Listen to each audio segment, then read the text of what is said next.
Hi everybody, welcome back to Virtual Wellbeing.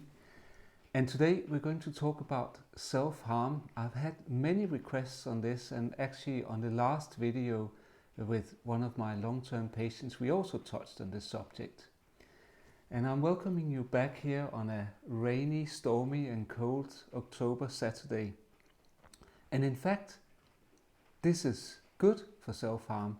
Surprisingly enough, we know that there is seasonality to self-harm, so it's much more common when it's hot in the spring and in the summer. And that's the same actually with suicide. So contrary to the common misperception that there are more suicides and self-harm in the winter around Christmas time, that's not true. It's actually when it's hot. Nevertheless, self-harm is on the increase, especially in young women, but also in young men. So it's certainly something that's a worthy topic for us here at Virtual Wellbeing. Blood has always been a very powerful force in our cultures here. So, for example, we talk about blood ties. In the families, we have blood ties to each other. When we go and do our communion in the Christian church, the wine that the vicar serves for us is actually supposed to be Jesus' blood, which is pretty bizarre to me, but that's what we say. In Mayan culture, the priests, they open their veins in order to appease the gods. So it's always been with us. What is the definition of self-harm? Yeah, the textbook psychiatric definition is the deliberate self-inflicted destruction of our own tissue, and that excludes things like tattoos and piercings, but I'm not sure it actually does, because I think both piercings and tattoos can be a part of self-harming. And also self-harming is much wider. There are people that hit themselves, there are people that constantly sabotage themselves and are trying to obstruct themselves in some kind of way, not eating, smoking, doing lots of other things like that. One of the questions, perhaps the question that pops the most often into my head when I see people like this is why? Why do they do something that's so contrary to the human urge for self-preservation?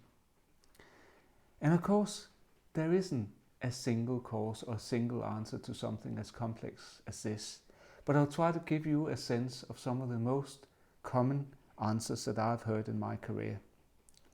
So in no particular order, anger is very important.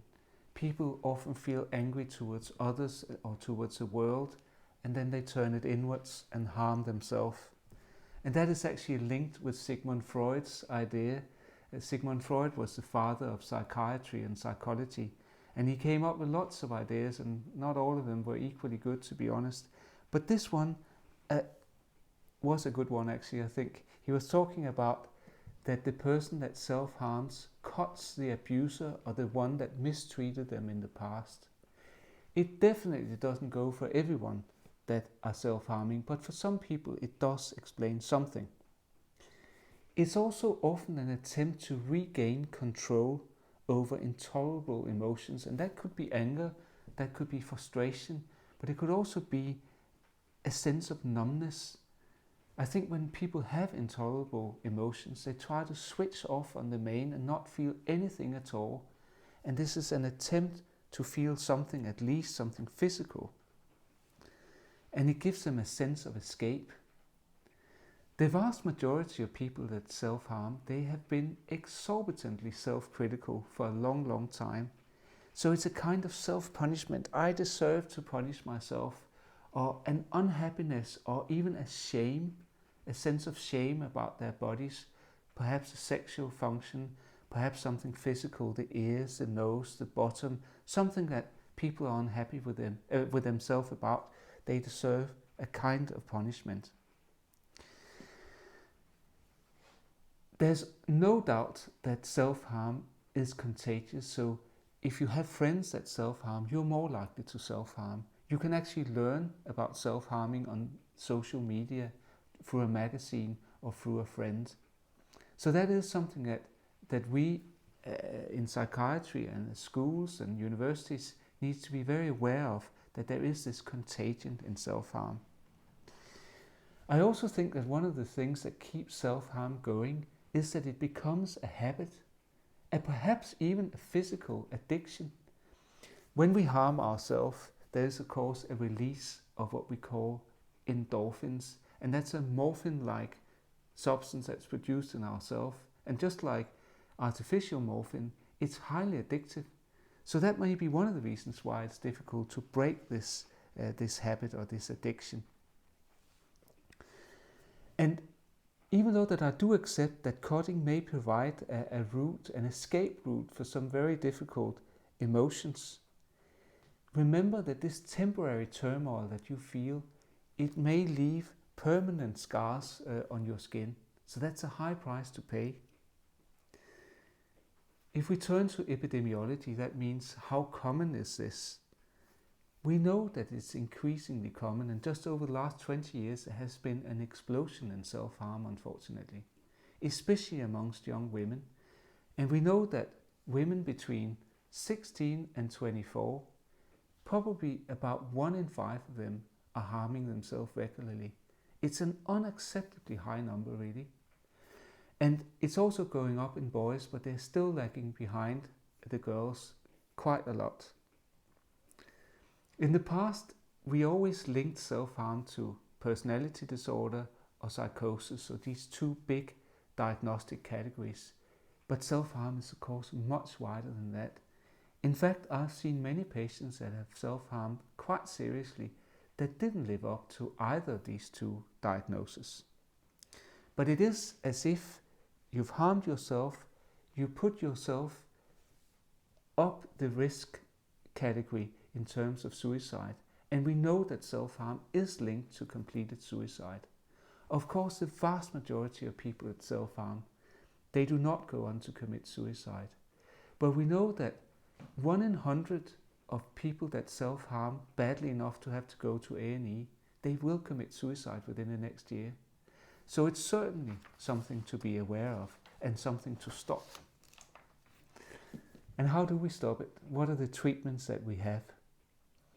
Traditionally, we talked about 2 therapies, and one is called dialectic behavioral therapy, DBT, and that's the principle here is that we try to change behavior, and then as a consequence our thoughts become better and more healthy. And this was very trendy in the 90s and in the noughties, but unfortunately the scientific outcome results, they are mixed with DBT. It's still something that's offered on the NHS.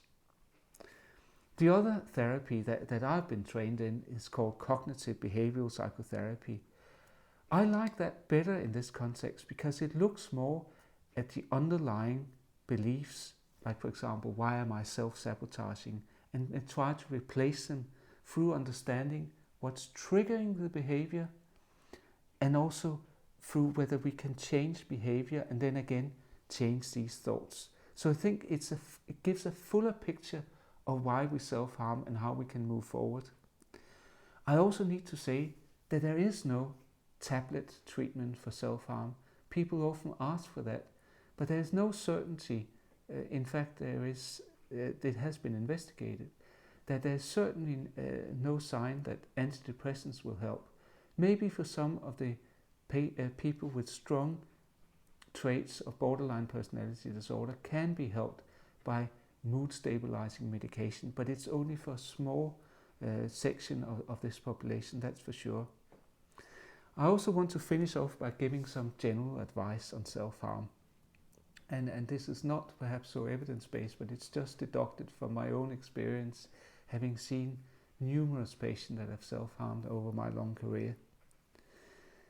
Always remember the Buddhist advice.